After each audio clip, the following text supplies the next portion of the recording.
Hello, AP World History students. Today we're going to be looking at decolonization in Africa. Now, just for a little background information, you might recall that Africa was colonized, except for Ethiopia and Liberia, by the Europeans beginning in the later part of the 1800s, 1885. We had the West Berlin Conference, and Africa was actually called the Great African Cake, without regard for the people that lived there.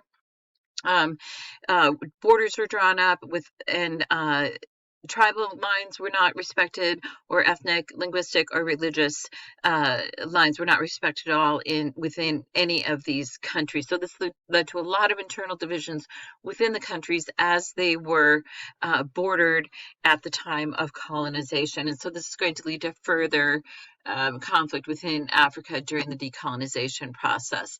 Let's talk about France and North Africa. First of all, France, you can see, has a large area of northwest Africa.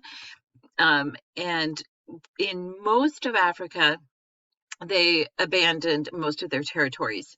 Again, they were very depleted by World War II. However, and in 1956, Tunisia, right up here, and Morocco, which is right here, gained independence, and 13 other colonies by 1960. But they were determined to retain Algeria. As you can see, Algeria is in the north part of Africa. France is right up here, and so the situation there is that Algeria had some similar landscape to France. They wanted to stay in Algeria for their resources. Algeria had become very French. There were a lot of people who were French citizens who were either born or settled in Algeria by World War II. So it felt very much like an extension of France. South Africa will feel that way very much for many of the British as well, and the Dutch, but we'll talk about that in a little while. So France wants to keep Algeria. The Algerian War of Liberation, here you can see Algeria's location in reference to France, lasted for quite a long time, from 1954 to 1962. The Front de Liberation Nationale, which I can't say very well because I don't speak French, actually begins with guerrilla warfare against the French government in Algeria. And there was a French massacre in 1945 in a town called Sétif. And so this started to get, anytime something like this happens, people begin to foment their dissatisfaction, and they were fomenting their dissatisfaction with the French. By 1958, we have 500,000 French soldiers actually engaged in conflict in Algeria, and the war will end up with Algerian independence in 1962. So a long war, a difficult war, that Algeria will end up gaining its independence. Although when one goes to Algeria, you can still see a lot of French influence there. In fact, the Catholic Church had still been in Algeria. I think they might still be, although there have been some conflicts between Muslims and Catholics in Algeria. A book by Fanon called "The Wretched of the Earth" was published, and this was something that really strengthened this idea against colonial rule and for the use of violence to get rid of colonial rule. And this would be a theme that we see in other nations as well. Many Algerians do migrate to France, so this is important to keep in mind. After Algeria was taken back by Algerians, and the Algerian War for Independence was one, there were many Algerians who were both white French and who were also black, who migrated to France. Negritude was just a movement, basically, that emphasized the idea that black is beautiful.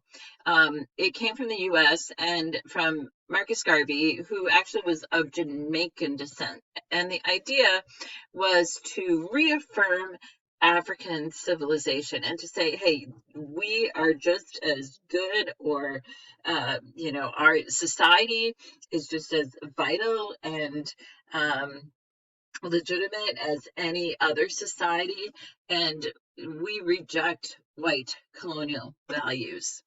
Now, Ghana, they were the first sub-Saharan colony to achieve independence in 1957. Now, as you remember, the ancient Empire of Ghana was a center of the gold trade.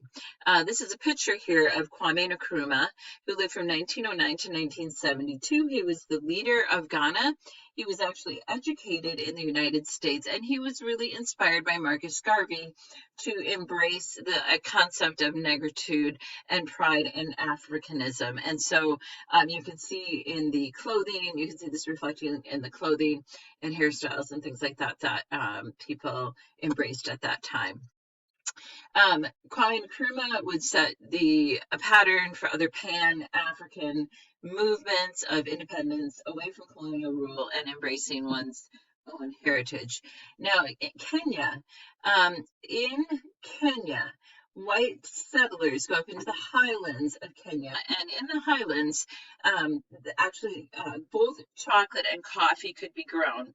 And actually, as weather is changing, they're having to go higher and higher in altitude to get to the temperature that they want for the coffee and the chocolate. And I've actually had both coffee and chocolate from Kenya, and has a really distinct and interesting flavor. Now, the Mau Mau and the Kikuyu ethnic groups begin attacks on British and collaboration as Africans. In other words, people who wanted to collaborate with the white settlers and the British settlers. In 1947, I believe these dancers are Mau Mau. I'm not positive, however, about that. So they went on labor strikes. They set fires to buildings. They slowed down labor, etc. Things got so bad that in 1952, a state of emergency was declared in Kenya, and there was an overwhelming British response. The British did not want to lose Kenya. 12,000 Africans were killed versus 100 Europeans. And so once again, we see that the Africans were highly, highly outgunned in this situation. Finally, there was a negotiated withdrawal of the British in 1963. It was bloody. It was not a pleasant withdrawal, and certainly not an easy transition. But Kenya did get its independence in 1963. Jomo Kenyatta was the first president of Kenya. Now, South Africa poses a particular challenge. In 1948, apartheid was officially declared, and what this means is that Africa is apart. 13% of the land was reserved for blacks, and 87% for whites. Now, remember, you may recall that the Dutch were the first to originally inhabit. The original white people to inhabit South Africa, and then the British came in, and there was the Boer War, and there's a lot of history in South Africa. South Africa has wonderful grazing land. It has rich grazing land for cattle.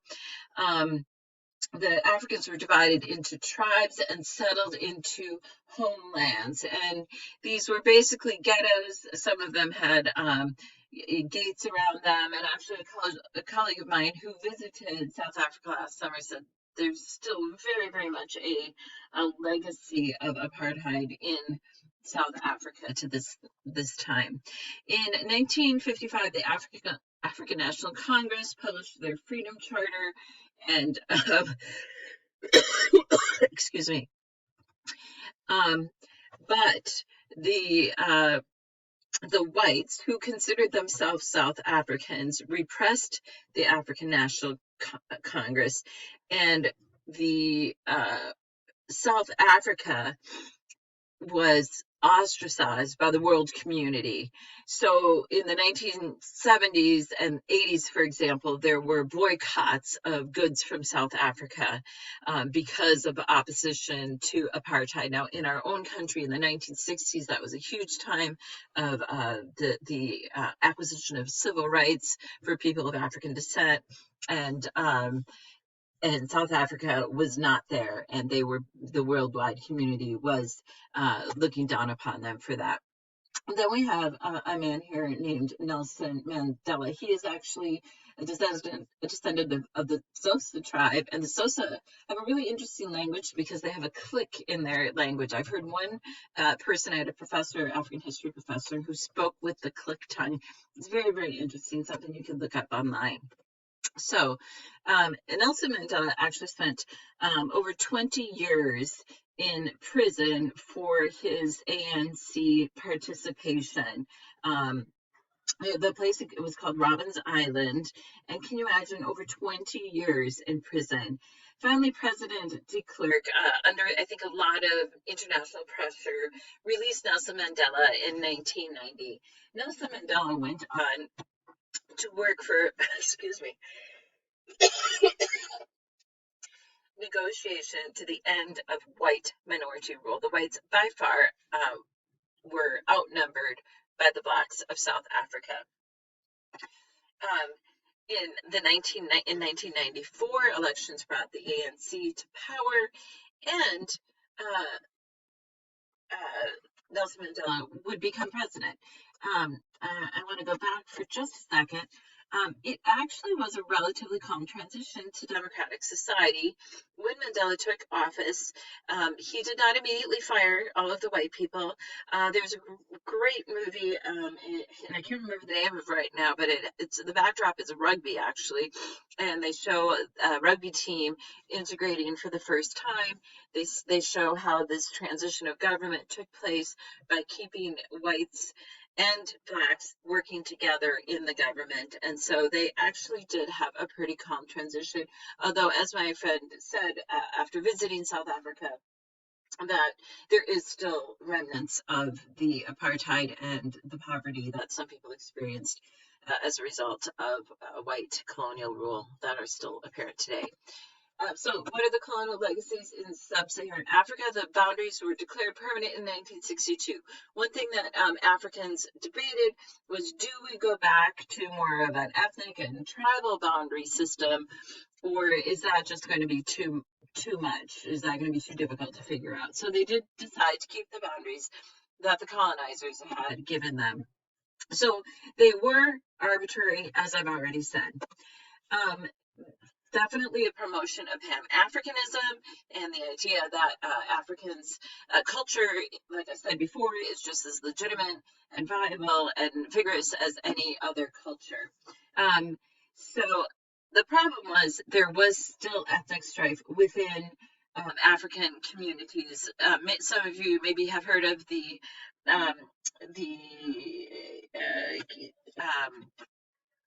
killings in Rwanda and Burundi. About 800,000 people died in a genocide there, and the conflict there was due to some Dutch influence between the Hutus and the Tutsis. Nkrumah was deposed in 1966. Falling commodity prices and poverty became rampant in South Africa. And one might ask, well, why did these things happen? Well, the problem was that when Africa was decolonized and the colonizers had left, if they were not educated, the people that were left were not educated about how to build a government, if there was corruption within a government, these were things that caused problems. And then, of course, there were a lot of weapons that were in Africa as well, and so some of these ethnic and struggles just continued and continue to plague parts of Africa. There are still problems in the Congo, for example. So you're going to watch a movie called Miracle Rising. I think you'll find that to be very interesting and informative about what happened as South Africa decolonized. Thank you.